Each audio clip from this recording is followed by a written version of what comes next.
করে অনুরোধ করব, যারা জালসার উদ্দেশ্যে এসেছেন প্লিজ দয়া করে বসে যাবেন। মা বোনদের উদ্দেশ্যে বলি, মায়েরা বোনেরা, আপনারা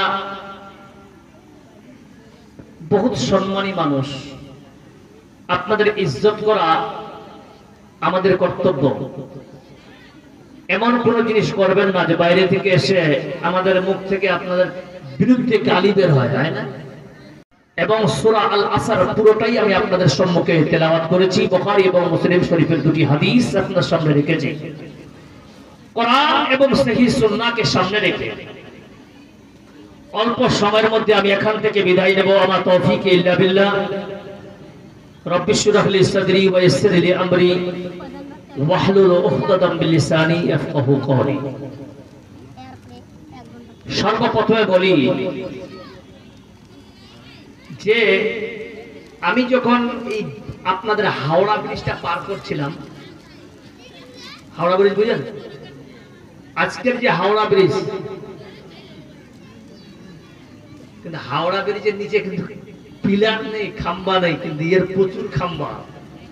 আমি যখন পার হচ্ছিলাম এইভাবে টলমল করছিলাম, মনে হয় যে আমি নৌকায় সফর করছি, এত ভিড়।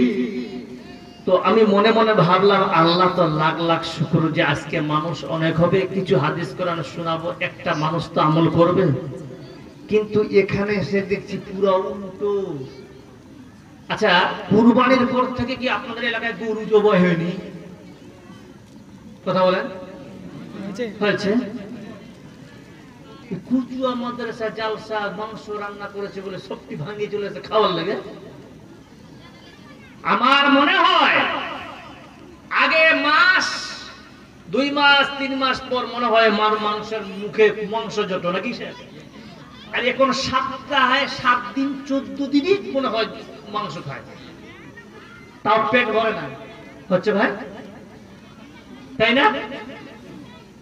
আচ্ছা সত্যি করে বলেন, আমরা যখন ছোট থেকে মানুষ হয়েছি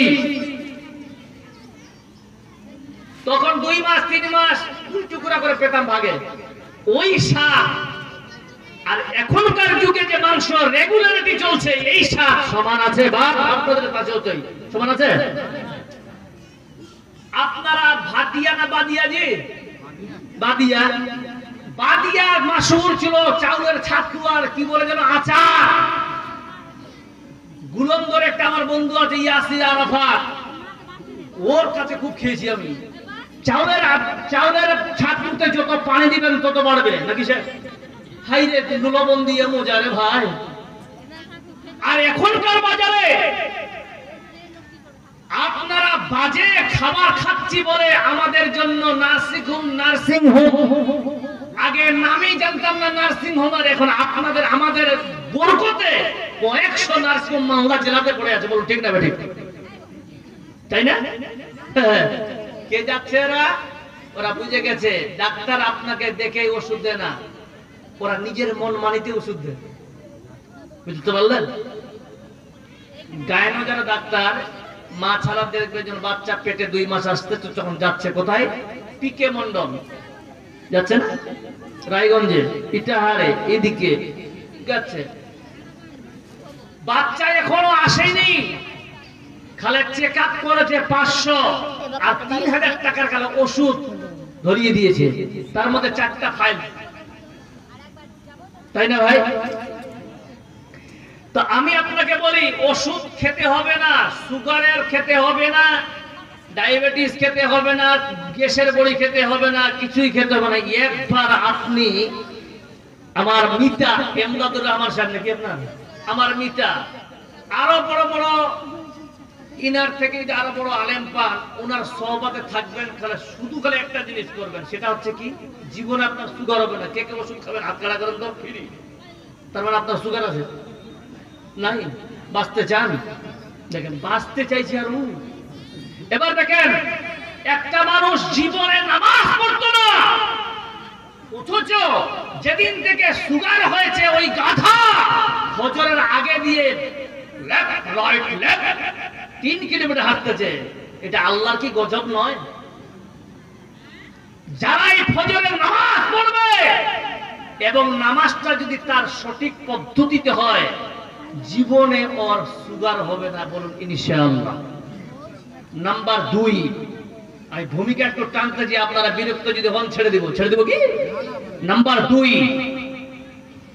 যারা আজকে বিভিন্ন রকমের রোগে আক্রান্ত আছেন, আমি আজকে এই আয়াতকে কেন্দ্র করে বলতেছি, চোখের সমস্যা, পেটের সমস্যা, কানের সমস্যা, অধিকাংশ ব্যাপার একটাই। কারণ যেই বান্দা এখনকার বাজারে আমার বাপের বয়সে যারা 35+ যাদের হয়েছে, বলছে আর বলিস না, এখানে ব্যথা, হাঁটুতে ব্যথা, মাজায় ব্যথা, এটা এখন বড় রোগ কিনা, বলুন ঠিক না ঠিক? এই রোগগুলো আসছে কোথা থেকে?